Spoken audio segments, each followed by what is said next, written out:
সভাপতি, আজকের এই অনুষ্ঠানের সুযোগ্য সম্মানিত সভাপতি এবং সামনে উপস্থিত শ্রোতাবিন্দু, আমি আপনাদের সম্মুখে যে বিষয়টি নিয়ে উপস্থিত হয়েছি তা হলো তাওহীদ। তাওহীদ একটি আরবি শব্দ যা ওয়াহাদ শব্দ থেকে এসেছে, যার আবিধানিক অর্থ হলো কোনো জিনিসকে একক হিসেবে নির্ধারণ করা। পারিভাষিক অর্থ আল্লাহ সুবহানাহু ওয়া তাআলাকে একক সত্য মাবুদ বলে মেনে নেওয়া এবং বাকি সমস্ত মিথ্যা উপাস্যকে পরিত্যাগ করা, এটাই হলো তাওহীদ।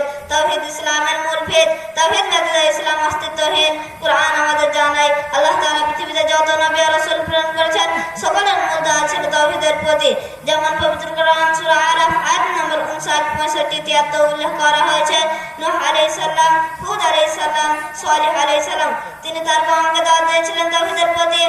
একইভাবে ইব্রাহিম আলাইহিস সালাম, ইসমাঈল আলাইহিস সালাম, ইসহাক আলাইহিস সালাম, ইয়াকুব আলাইহিস সালাম ছিলেন তাওহীদের উপর প্রতিষ্ঠিত।